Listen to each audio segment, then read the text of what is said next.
एक छोटे से गांव में छेदी नाम का एक बहुत अमीर आदमी रहता था। गांव में उसके कई खेत, अनाज से भरे कोठार और एक बड़ा सा पक्का घर था। पैसों की उसके पास कोई कमी नहीं थी, लेकिन खर्च करने के नाम पर उसकी हालत ऐसी हो जाती थी जैसे किसी ने उसकी जान मांग ली हो। छेदी की शादी सुगनी से हुई थी। मजे की बात यह थी कि सुगनी भी अपने पति से कम कंजूस नहीं थी। दोनों की जोड़ी पूरे गांव में मशहूर थी।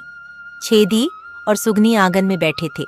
चारों तरफ अंधेरा फैल चुका था, मगर दोनों ने अब तक दिया नहीं जलाया था। इतने वर्षों की कंजूसी ने उन्हें अंधेरे में भी काम चलाना सिखा दिया था। सुनिए, देखो अंधेरा कितना हो गया है, फिर भी हमारा दिया जलाने का खर्चा बच रहा है। सच बताऊं, इतने सालों में हमने तेल की जितनी बचत की है, उतने में तो गांव के कई घरों में दिए जलते होंगे। अरे सुगनी, तेल बचाना तो हमारी छोटी सी बचत है। असली कमाल तो हमने खाने में किया है। सालों से गिन में सिर्फ एक बार खाना खाते हैं, और वो भी एक एक मुट्ठी चावल। पेट थोड़ा खाली रहता है, लेकिन हमारा अनाज का कोठार भरा रहता है। और फल याद है, आखिरी बार हमने आम कब खाया था? मुझे तो याद भी नहीं।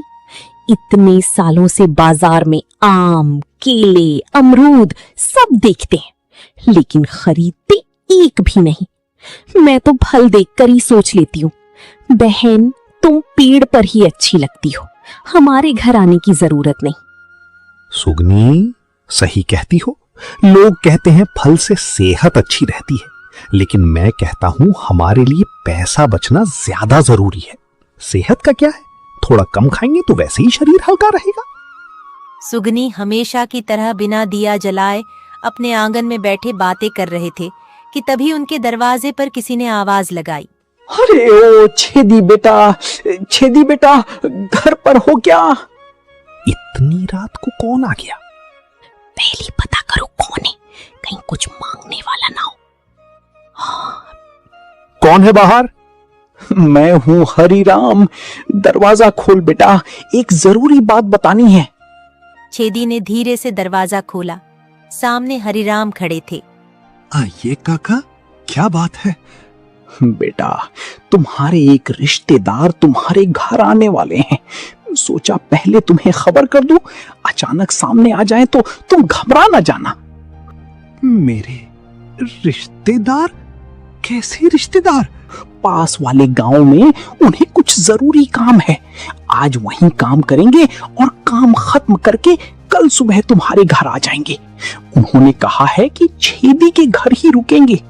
छेदी कुछ पल बिल्कुल चुप खड़ा रहा, फिर उसकी आंखें फैल गईं। कल सुबह? हाँ बेटा, सुबह तक तो पहुंच ही जाएंगे। सुगनी ने छेदी की तरफ देखा, छेदी ने सुगनी की तरफ। दोनों के चेहरे पर ऐसा भाव था जैसे किसी ने उनके घर में चोरी की खबर सुना दी हो। क्या हुआ? तुम दोनों इतने परेशान क्यों दिख रहे हो? नहीं काका, परेशानी कैसी? रिश्तेदार हैं, आएंगे तो स्वागत करेंगे। बस यही तो बात है। अच्छा, मैं चलता हूँ। हरिराम के जाते ही छेदी ने दरवाजा बंद किया। कुछ पल तक वह चुप खड़ा रहा, फिर उसने सुगनी की तरफ देखा। सुगनी, तुमने सुना? कल सुबह कोई हमारे घर रहने आ रहा है। जी, मैंने सब सुना है। मतलब उसे खाना भी खिलाना पड़ेगा। हे ईश्वर, ये तो मैंने सोचा ही नहीं था। एक दिन का खाना अलग, पानी अलग, बिस्तर अलग, और अगर वो 2 दिन रुक गया तो? 2 दिन? आप ऐसा मत बोलिए, मेरी तो अभी से हालत खराब हो रही है। और अगर उसे रात में दूध चाहिए हुआ तो? हम तो खुद दूध पीना छोड़ चुके हैं, मेहमान को दूध कहां से देंगे? छेदी अचानक रुक गया, उसकी आंखों में चमक आ गई। बस यहीं से शुरुआत करते हैं। अगर उसे हमारे घर से भगाना है तो ऐसा इंतजाम करना होगा कि वो खुद दोबारा आने का नाम ना ले। किसकी शुरुआत? आप फिर कोई ऐसी तरकीब तो नहीं सोच रहे जिससे हमारा सामान भी बच जाए और मेहमान भी घर से चला जाए? और क्या, सबसे पहले घर का सारा अच्छा अनाज छिपा दो। अगर उसे पता चल गया कि हमारे पास इतना अनाज है तो वो रोज भरपेट खाने की उम्मीद करेगा। लेकिन इतना अनाज छिपाएंगे कहाँ? कोठार तो पूरा भरा हुआ है, कहीं उसकी नजर पड़ गई तो हमारी सारी पोल खुल जाएगी। पुरानी लकड़ी वाले संदूक के पीछे रख दो, ऊपर से पुराने कपड़े डाल देना ताकि उसे लगे वहां सिर्फ बेकार सामान रखा है। ठीक है, अनाज वहां रख देंगे, लेकिन दाल और गुड़ का क्या करेंगे? रसोई में रहे तो वो देखते ही समझ जाएगा कि हमारे घर में खाने की कमी नहीं है। दाल घड़े के पीछे रख देना और गुड़ भी कहीं छिपा दो। मेहमान के सामने ऐसा लगना चाहिए जैसे घर में खाने के लिए कुछ बचा ही नहीं है।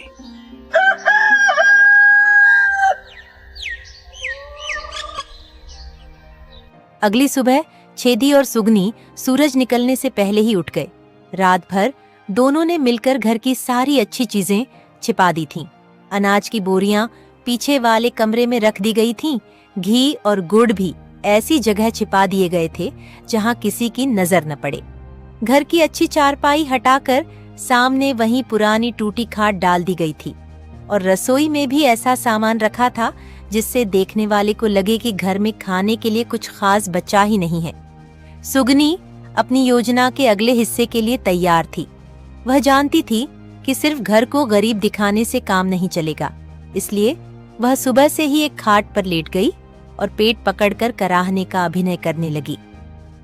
सुगनी, याद रखना, आज तुम्हें खाट से उठना नहीं है। मेहमान के सामने ऐसा लगना चाहिए कि तुम्हारी तबीयत इतनी खराब है कि तुमसे खाना बनाना भी मुश्किल है।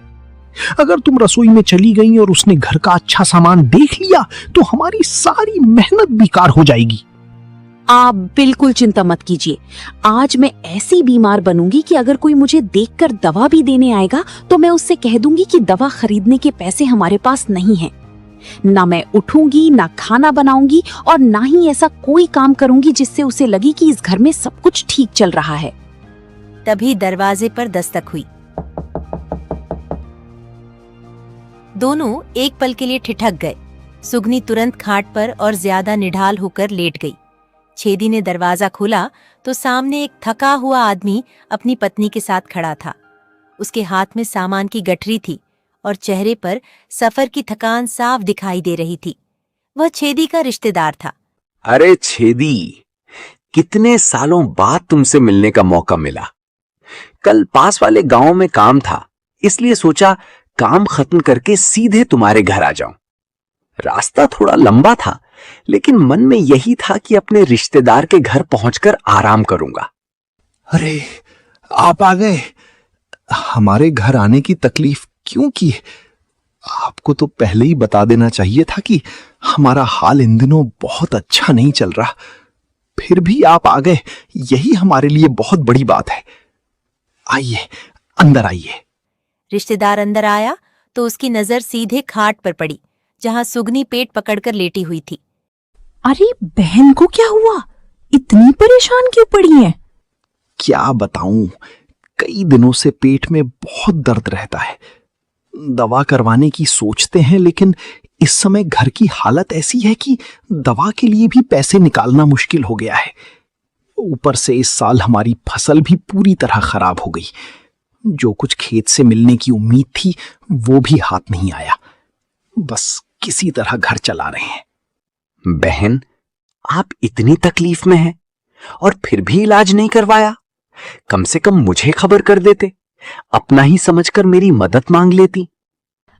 क्या करें भैया, जब घर में खाने तक का हिसाब लगाकर चलना पड़ रहा हो तो दवा के बारे में सोचने की हिम्मत कहाँ से आए। आप इतने साल बाद घर आए हैं और मैं चाह कर भी उठकर आपके लिए खाना नहीं बना पा रही हूँ। मुझे तो इस बात का ही दुख हो रहा है। रिश्तेदार ने पूरे घर में नजर दौड़ाई। सामने टूटा हुआ सामान, पुरानी खाट और साधारण रसोई देखकर उसे सचमुच लगा कि छेदी और सुगनी बहुत कठिन समय से गुजर रहे हैं। तुमने मुझे बताया क्यों नहीं कि तुम्हारी हालत इतनी खराब हो गई है? तुम तो कभी गांव में सबसे संपन्न लोगों में गिने जाते थे। इतनी बड़ी फसल खराब हो गई और तुमने किसी से मदद तक नहीं मांगी। किससे मदद मांगते? अपनी परेशानी लेकर हर किसी के दरवाजे पर जाना हमें अच्छा नहीं लगता। जो है उसी में गुजारा कर रहे हैं। आज घर में इतना भी नहीं है कि आपके लिए ढंग का खाना बना सकें। आप लोग मेरी वजह से बिल्कुल परेशान मत होइए। मैं आपके घर मेहमान बनकर आया हूं, बोझ बनकर नहीं। अगर घर में खाना नहीं है तो मैं बाजार से कुछ ले आता हूं। कम से कम आज हम सब मिलकर बाहर का खाना खाएंगे। आप लोग इतने दिनों से परेशान हैं, आज मेरी तरफ से खाना होगा। छेदी और सुगनी ने एक दूसरे की तरफ देखा। अंदर ही अंदर दोनों खुशी से फूले नहीं समा रहे थे। रिश्तेदार बाजार की ओर निकल गया। कुछ देर बाद वह तरह तरह का खाना लेकर वापस आया। उसने सब कुछ आंगन में रखा और तीनों मिलकर खाना खाने बैठ गए। सुगनी भी अपनी बीमारी भूलकर धीरे धीरे खाट से उठकर बैठ गई। बहन, अभी तो पेट में बहुत दर्द था, लेकिन खाने की खुशबू आते ही तबीयत कुछ ठीक लगने लगी। भाभी, अपनों के साथ बैठकर खाने से शायद दर्द भी थोड़ा कम हो जाता है। हाँ, और कई दिनों बाद घर में इतना अच्छा खाना आया है। छेदी और सुगनी ने एक दूसरे की तरफ देखा। जिस मेहमान को भगाने के लिए उन्होंने इतनी बड़ी योजना बनाई थी, उसी मेहमान के कारण आज उनके घर में सालों बाद बाजार का स्वादिष्ट खाना आया था। रात का खाना खाने के बाद घर में सन्नाटा छा गया। दिन भर के सफर से थके हुए मेहमान पति पत्नी ने उसी पुरानी खाट पर सोने की तैयारी की, जो छेदी और सुगनी ने जानबूझकर उनके लिए निकाली थी। खाट थोड़ी टेढ़ी थी और गद्दा जगह जगह से पुराना हो चुका था, लेकिन मेहमान दंपति ने बिना शिकायत किए वहीं सोने का फैसला किया। छेदी और सुगनी अपने कमरे में चले गए। उन्हें पूरा विश्वास था कि उनकी योजना सफल हो चुकी है। सुबह होते ही मेहमान इतनी खराब हालत देखकर वापस अपने घर चले जाएंगे और उनका अनाज भी बच जाएगा। सुनिए जी, लगता है हमारी तरकीब काम कर गई। आपने देखा ना, उन्होंने घर की हालत देखकर कितनी चिंता की। मुझे पूरा भरोसा है कि सुबह होते ही अपना सामान उठाकर चले जाएंगे। मैंने पहले ही कहा था, अगर घर की अच्छी चीजें छिपाकर सामने टूटा फूटा सामान रख देंगे तो कोई भी यहां ज्यादा दिन रुकने की इच्छा नहीं करेगा। बस सुबह तक किसी तरह निकल जाएं, फिर हमारा अनाज, दाल और घी सब सुरक्षित। लेकिन जिस बात पर छेदी और सुगनी खुश हो रहे थे, उसी समय दूसरे कमरे में मेहमान पति पत्नी भी आपस में बातचीत कर रहे थे। मैंने आज छेदी भैया और सुगनी बहन की हालत देखी तो मेरा मन बहुत दुखी हो गया। घर में कितनी परेशानी है, फिर भी दोनों ने हमारे सामने अपनी तकलीफ का जिक्र तक नहीं किया। सुगनी की तबीयत खराब है और भैया भी कितना परेशान दिखाई दे रहा था। मुझे नहीं लगता कि हमें इन्हें इस हालत में अकेला छोड़कर चले जाना चाहिए। मैं भी यही सोच रहा हूँ। इतने सालों बाद हम उनसे मिलने आए और यहाँ आकर पता चला कि उनकी हालत इतनी खराब चल रही है। अगर हम सिर्फ अपना काम पूरा करके वापस चले गए तो मुझे जीवन भर अफसोस रहेगा। रिश्तेदारी सिर्फ सुख में मिलने का नाम नहीं है। जब अपने लोग परेशानी में हों तब उनके साथ खड़ा होना ही असली रिश्ता है। तो फिर हम कुछ दिन यहीं रुक जाते हैं। कम से कम जब तक इनकी हालत थोड़ी संभल नहीं जाती तब तक इन्हें अकेला छोड़ना ठीक नहीं होगा। और अगर घर में खाने का सामान नहीं है तो हम बाजार से राशन और सब्जियां भी ले आएंगे। हाँ, सुबह मैं बाजार जाकर जरूरत का सामान ले आऊंगा। इन्हें अपनी हालत के कारण किसी से मदद मांगने में संकोच हो रहा है, लेकिन हम इन्हें इस तरह परेशान नहीं देख सकते।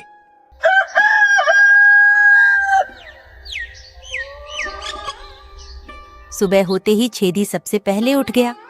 उसने मन ही मन सोचा कि अब कुछ ही देर में मेहमान अपना सामान बांधकर जाने की तैयारी करेगा, लेकिन तभी मेहमान ने उसे आवाज दी।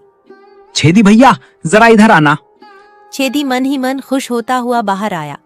उसे लगा कि अब मेहमान विदा लेने की बात करेगा। हमने रात में आप दोनों से बात की। तुम्हारी हालत देखकर हमारा मन नहीं माना कि हम सुबह ही वापस चले जाएं। हम कुछ दिन तुम्हारे साथ रुकेंगे। जब तक तुम्हारी परेशानी थोड़ी कम नहीं हो जाती, हम तुम्हारा साथ देंगे। कुछ दिन? हाँ, कुछ दिन। आखिर अपने ही घर आए हैं। तुम्हें इस हालत में छोड़कर चले जाना हमें अच्छा नहीं लगेगा। पीछे खड़ी सुगनी ने ये बात सुनी तो उसके पैरों तले से जैसे जमीन खिसक गई। वह मन ही मन सोचने लगी कि जिस मेहमान को भगाने के लिए उसने रात भर पेट दर्द का नाटक किया, घर की सारी अच्छी चीजें छिपाईं और टूटी खाट तक बिछाई, वही अब कुछ दिन और रुकने वाला था। अरे आप इतना क्यों सोच रहे हैं? हम किसी तरह अपना गुजारा कर लेंगे। आपको अपने काम पर वापस जाना चाहिए। काम तो चलता रहेगा, लेकिन अपने रिश्तेदार की परेशानी देखकर आंखें बंद करके चले जाना मुझे ठीक नहीं लगता। और तुम दोनों चिंता मत करो, आज मैं बाजार जाकर घर के लिए राशन, सब्जियां और जो जरूरी सामान होगा सब लेकर आऊंगा। जब तक हम यहाँ हैं खाने की चिंता मत करना। ये सुनते ही छेदी और सुगनी ने एक दूसरे की तरफ देखा। दोनों के मन में एक ही बात आई, खाना बाजार से आएगा और पैसे भी हमारे नहीं लगेंगे। भैया, आप हमारे लिए इतना खर्च मत कीजिए, हमें बहुत बुरा लगेगा।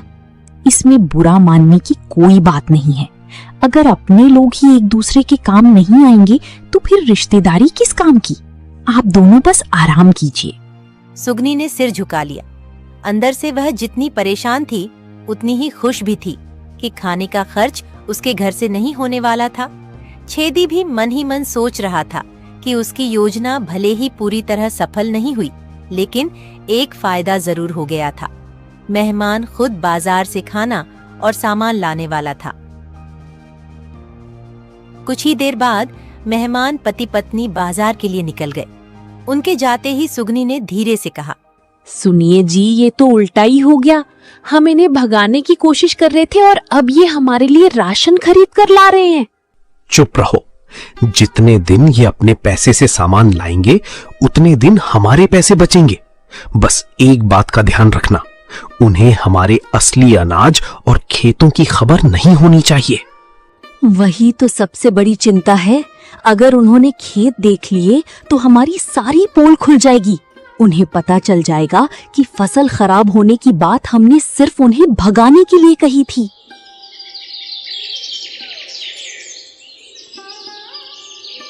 लेकिन शाम को जब मेहमान बाजार से सामान लेकर वापस आया तो उसने सामान रखते हुए बड़ी सहजता से कहा, कल सुबह खाना खाने के बाद मैं तुम्हारे खेत देखने चलूंगा।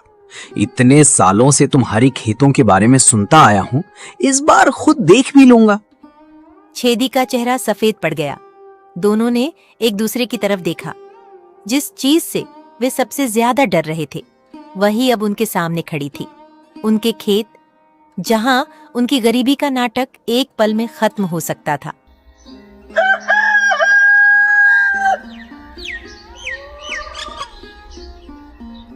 अगली सुबह छेदी और सुगनी की नींद सूरज निकलने से पहले ही खुल गई।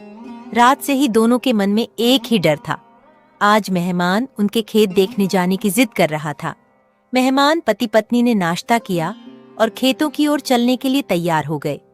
छेदी ने जब उन्हें तैयार होते देखा तो उसके चेहरे की रंगत उड़ गई। भैया, आज खेत देखने की क्या जल्दी है? आप कल ही तो इतने लंबे सफर से आए हैं। थोड़ा आराम कर लेते, फिर कभी आराम से खेत देख लेते। वैसे भी इस मौसम में खेतों की हालत देखने लायक नहीं है। इसीलिए तो देखना चाहता हूँ। तुमने बताया था कि इस साल फसल खराब हो गई है। शायद कोई ऐसी परेशानी हो जिसे देखकर हम तुम्हारी मदद कर सकें। आखिर खेत देखे बिना हमें कैसे पता चलेगा कि नुकसान कितना हुआ है? छेदी के पास कोई जवाब नहीं था। उसने सुगनी की तरफ देखा। सुगनी ने तुरंत बात संभालने की कोशिश की। भैया, खेत काफी दूर है और रास्ता भी इस समय बहुत खराब है। कल रात बारिश हुई थी, जगह जगह कीचड़ होगा। आपकी पत्नी भी परेशान हो जाएंगी। आप चिंता मत कीजिए, मैं बिल्कुल ठीक हूँ। और अगर रास्ता थोड़ा खराब भी है तो हम धीरे धीरे चल लेंगे। आपकी मदद करने के लिए मैं इतना तो कर सकती हूँ। सुगनी चुप हो गई। अब चारों खेत की ओर चल पड़े। रास्ते भर छेदी किसी न किसी बहाने से उन्हें रोकने की कोशिश करता रहा। भैया, आगे रास्ता थोड़ा और खराब है। अगर आप कहें तो यहीं से वापस चलें। खेत में देखने को वैसे भी कुछ नहीं है। फसल खराब हो गई है, बस सूखी मिट्टी और कुछ टूटे पौधे ही दिखाई देंगे। छेदी, तुम बार बार हमें वापस चलने के लिए क्यों कह रहे हो? कल से तुम्हारी बातों में मुझे एक अजीब सी घबराहट दिखाई दे रही है। अगर सच में फसल खराब हुई है तो हमें दिखाने में तुम्हें परेशानी क्यों हो रही है? नहीं नहीं भैया, ऐसी कोई बात नहीं है। मैं तो बस आपकी परेशानी सोचकर कह रहा था। कुछ देर बाद खेत सामने दिखाई देने लगे।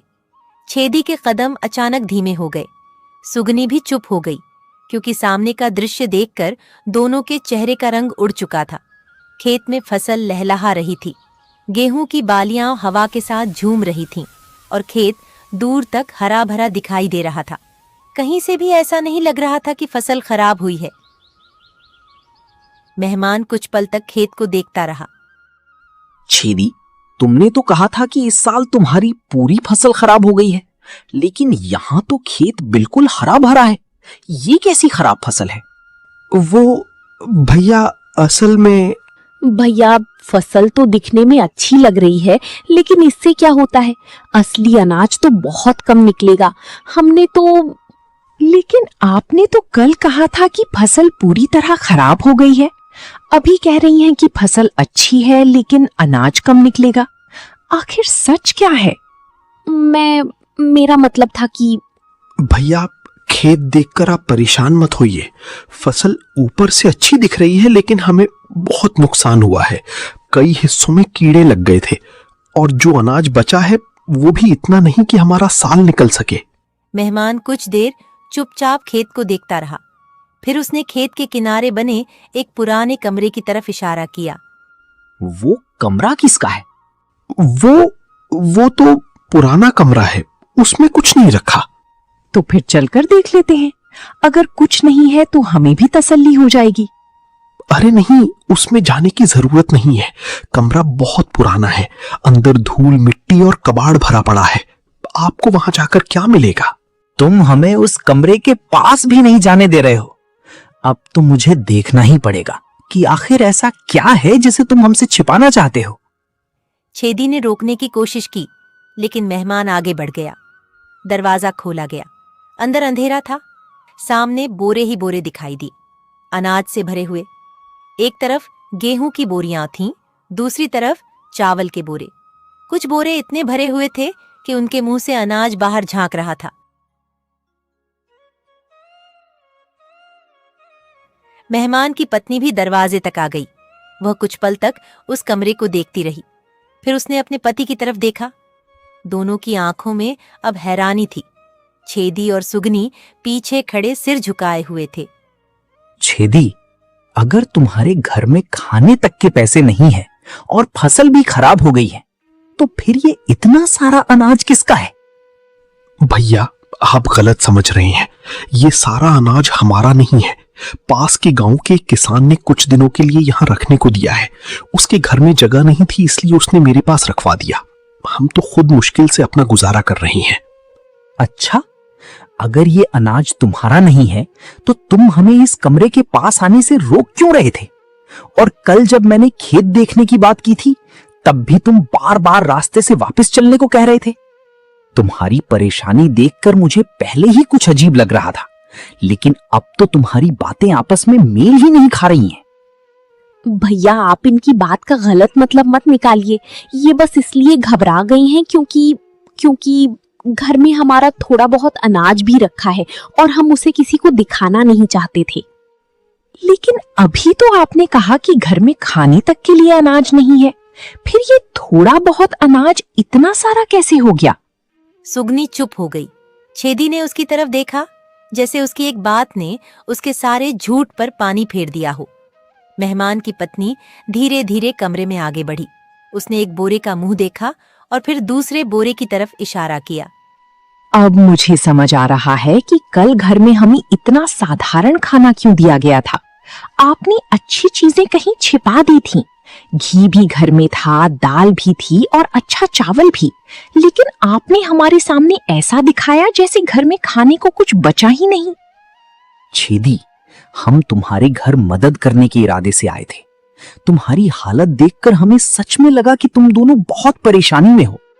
हमने सोचा कि कुछ दिन तुम्हारे साथ रहेंगे, बाजार से सामान लाएंगे और जितनी मदद हो सकेगी करेंगे। लेकिन तुमने हमारे सामने अपनी हालत ऐसी दिखाई जो सच थी ही नहीं। आखिर क्यों? भैया आप क्या छिपाऊं, आपने सब देख ही लिया है। सच यही है कि हमारी फसल खराब नहीं हुई थी, घर में भी खाने पीने की कमी नहीं है। हमने आपसे झूठ बोला था। लेकिन अपने ही रिश्तेदारों से ऐसा झूठ बोलने की जरूरत आपको क्यों पड़ी?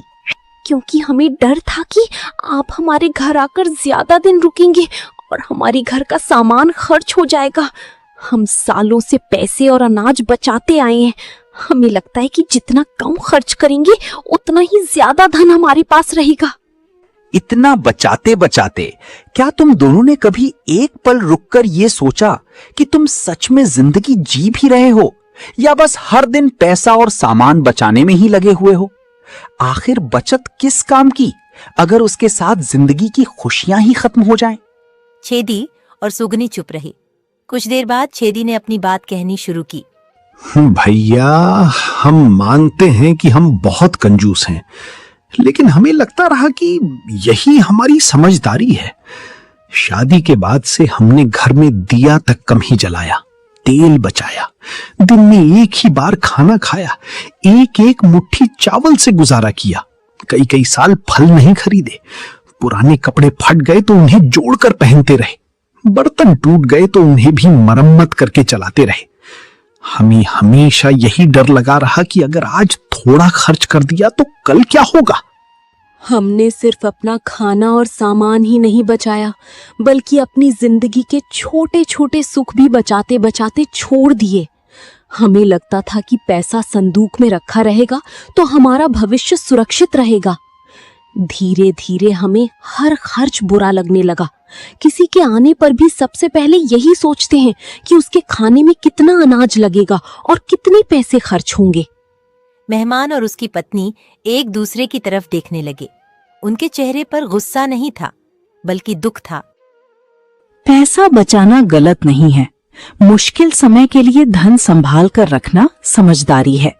लेकिन जब बचत इतनी बढ़ जाए कि इंसान अपने ही घर में खुशी से खाना ना खा सके, अपने रिश्तेदार के आने से डरने लगे और रिश्तों को भी खर्चे के तराजू में तौलने लगे, तब वो बचत नहीं रहती, वो कंजूसी बन जाती है। आप दोनों ने हमें गरीब दिखाने के लिए अपने घर की अच्छी चीजें छिपा दी, लेकिन हमें अब समझ आ रहा है कि असली गरीबी आपके घर में अनाज की नहीं थी। असली कमी तो खुशी और अपनापन बांटने की थी। जिस घर में भरा हुआ अनाज हो लेकिन किसी मेहमान के आने पर मालिक का दिल घबराने लगे, उस घर की दौलत किस काम की? शायद हम सच में पैसे और बचत के पीछे बहुत दूर निकल आए हैं, इतना आगे कि हमें अपनी जिंदगी की असली खुशियां और अपनों की जरूरतें भी दिखाई देना बंद हो गईं। गलती समझ में आ जाए तो उसे सुधारने का मौका भी मिलना चाहिए। हम तुमसे नाराज होकर आज ही वापस जा सकते हैं, लेकिन तुम्हें इस हालत में अकेला छोड़कर जाने का मन नहीं है। इसलिए हमने तय किया है कि हम एक दिन और तुम्हारे घर रुकेंगे। शायद इस एक दिन में तुम्हें अपनी गलती समझने और कुछ बदलने का मौका मिल जाए। एक दिन और? मतलब आप सच में हमारे घर एक दिन और रुकेंगे? हाँ, लेकिन इस बार तुम्हें हमें भगाने के लिए कोई झूठ बोलने की जरूरत नहीं है। अब हम तुम्हारे घर मेहमान बनकर नहीं, अपने लोगों की तरह रहेंगे और कल हम तुम्हारी इस कंजूसी का ऐसा इलाज करेंगे कि शायद तुम्हें जिंदगी भर याद रहे। छेदी और सुगनी ने एक दूसरे की तरफ देखा। उन्हें पहली बार समझ नहीं आ रहा था कि इन मेहमानों की अगली चाल क्या होने वाली है।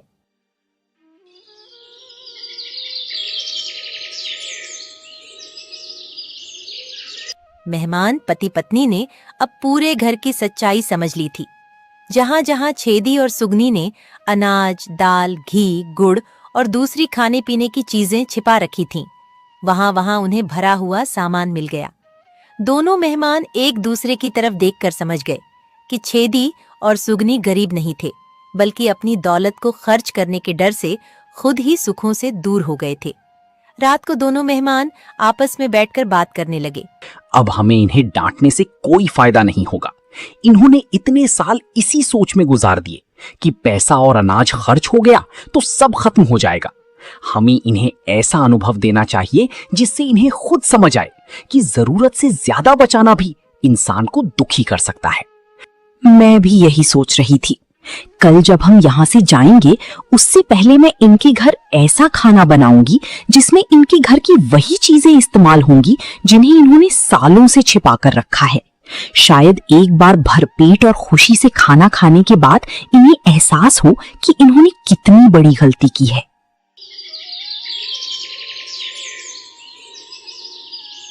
अगली सुबह जिज्ञा रसोई में जुट गई।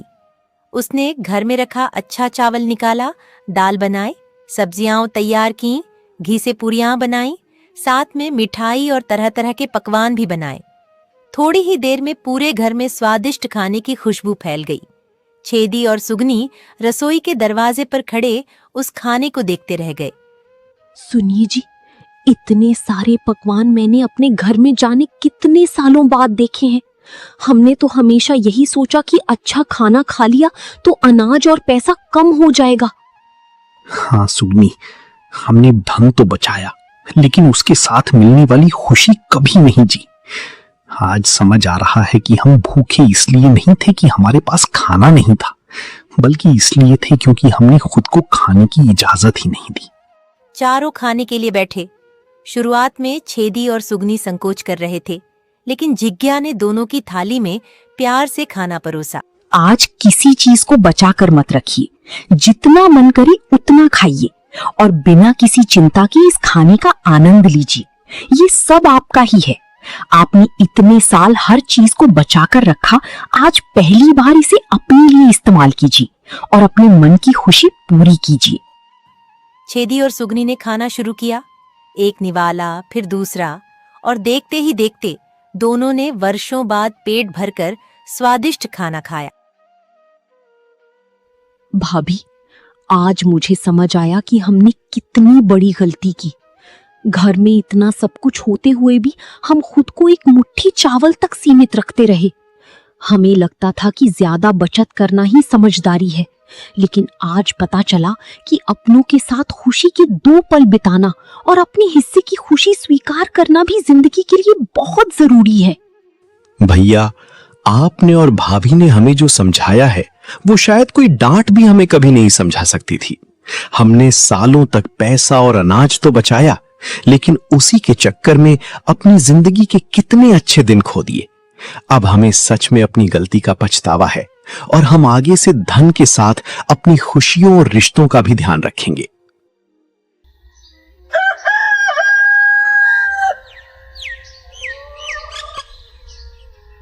अगले दिन मेहमान पति पत्नी वापस जाने के लिए तैयार हुए। दरवाजे पर छेदी ने उन्हें रोक लिया। भैया, जाते जाते आप हमारे लिए सिर्फ एक मेहमान बनकर नहीं जा रहे हैं, बल्कि अपनेपन के साथ हमें ऐसी बहुत बड़ी सीख देकर जा रहे हैं जिसे हम जिंदगी भर याद रखेंगे। अब हम धन को संभाल कर जरूर रखेंगे, उसकी कद्र भी करेंगे, लेकिन पैसे के डर से अपनी छोटी छोटी खुशियों को नहीं रोकेंगे और न ही अपने रिश्तों से दूरी बनाएंगे। आखिर धन हमारे जीवन को बेहतर बनाने के लिए है, जीवन को रोक देने के लिए नहीं। बस यही बात हमेशा याद रखना। दौलत को संभाल कर रखना और सोच समझकर खर्च करना समझदारी है, लेकिन हर वक्त उसे खोने का डर मन में पालकर जीना समझदारी नहीं। अगर धन के पीछे भागते भागते इंसान अपने रिश्तों की खुशियां, अपनों का साथ और जिंदगी के खूबसूरत पल ही खो दे, तो ऐसी दौलत का क्या फायदा। असली समझदारी तो यही है कि धन भी संभले और उसके साथ जीवन की खुशियां भी बनी रहें। मेहमान पति पत्नी आगे बढ़ गए। छेदी और सुगनी उन्हें जाते हुए देखते रहे। फिर दोनों घर के अंदर गए और पहली बार दिन के उजाले में अपने घर का दिया जला दिया। उस दिन उन्हें समझ आया कि उनके घर में दौलत पहले भी बहुत थी, लेकिन असली समृद्धि उस दिन आई जब उन्होंने अपनी दौलत के साथ खुश रहना सीख लिया। उस दिन के बाद छेदी और सुगनी ने अपनी पुरानी आदतें धीरे धीरे बदलनी शुरू कर दी। उन्होंने बचत करना बंद नहीं किया, लेकिन जरूरत के समय पैसे खर्च करने से डरना भी छोड़ दिया। अब घर में रोज एक मुट्ठी चावल खाने के बजाय दोनों भरपेट खाना खाते। कभी फल खरीदते, कभी मिठाई बनाते और कभी खेत से आई ताजी सब्जियों से मनपसंद खाना पकाते।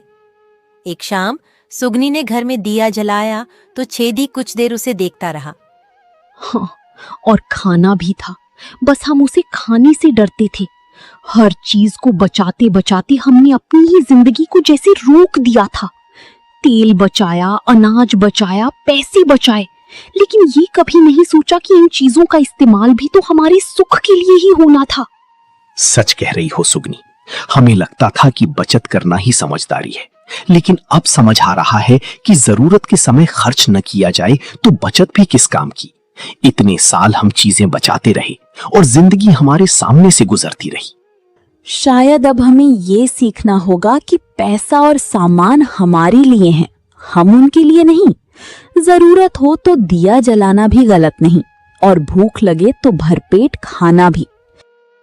अब जब कोई रिश्तेदार उनके घर आता तो छेदी दरवाजे पर खड़ा होकर परेशान होने के बजाय खुशी से उसका स्वागत करता। एक दिन एक रिश्तेदार ने मजाक में पूछा, छेदी, अब भी मेहमानों को देखकर घर का अनाज छिपा देते हो क्या? पहले तो तुम्हारी यही आदत थी कि कोई घर आने वाला हो तो तुम तुरंत राशन का हिसाब लगाने लगते थे कि कितना अनाज बचा है और कहीं मेहमानों की वजह से घर का सामान कम ना हो जाए। अब तो लगता है तुम काफी बदल गए हो। नहीं भाई, अब तो मेहमान आए तो मैं खुद घर का अनाज निकालता हूँ और खुशी से उनके लिए खाना बनवाता हूँ। पहले मैं हर दाने को बचाने की चिंता करता रहता था, लेकिन अब समझ गया हूँ कि घर में रखा खाना सिर्फ तिजोरी में संभाल कर रखने के लिए नहीं होता। आखिर खाना खाने के लिए ही होता है, और अपनों के साथ बांट कर खाया जाए तो उसकी खुशी और भी बढ़ जाती है। पहले हमें हर वक्त यही डर लगा रहता था कि अगर थोड़ा ज्यादा खर्च कर दिया तो घर की बचत कम हो जाएगी और कल के लिए कुछ नहीं बचेगा। इसी डर में हम जरूरत के साथ साथ अपनी खुशियां भी रोकते रहे। अब समझ आया है कि हर चीज को बचाकर रखना ही समझदारी नहीं होती। कुछ चीजें ऐसी भी होती हैं जिन्हें अपनों के साथ बांटना चाहिए, क्योंकि उनसे मिलने वाली खुशी किसी बचत से कम नहीं होती।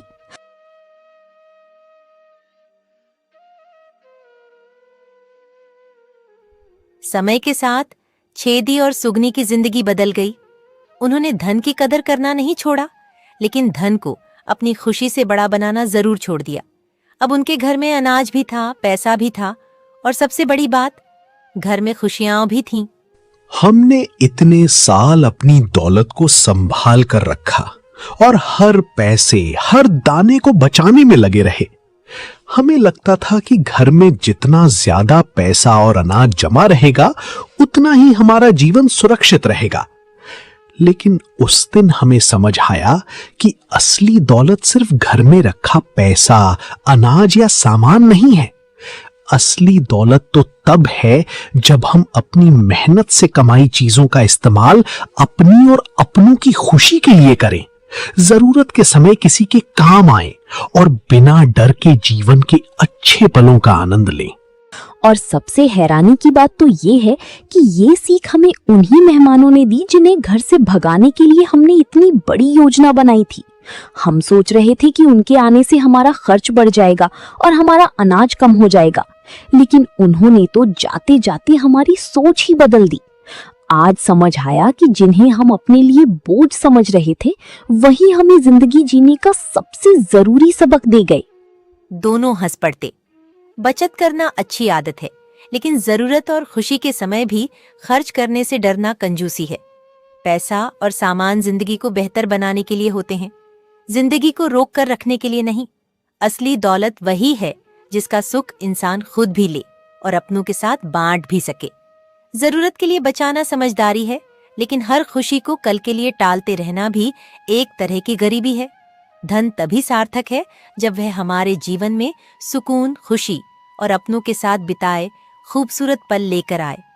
तो बताइए, क्या आपके रिश्तेदारों में भी कोई ऐसा है जो मेहमान के आते ही परेशान हो जाए और उसके जाने की तरकीबें सोचने लगे, या फिर कोई ऐसा कंजूस जो अपने पास सब कुछ होते हुए भी खर्च करने से डरता हो? अपनी मजेदार कहानी हमें कमेंट में जरूर बताइए।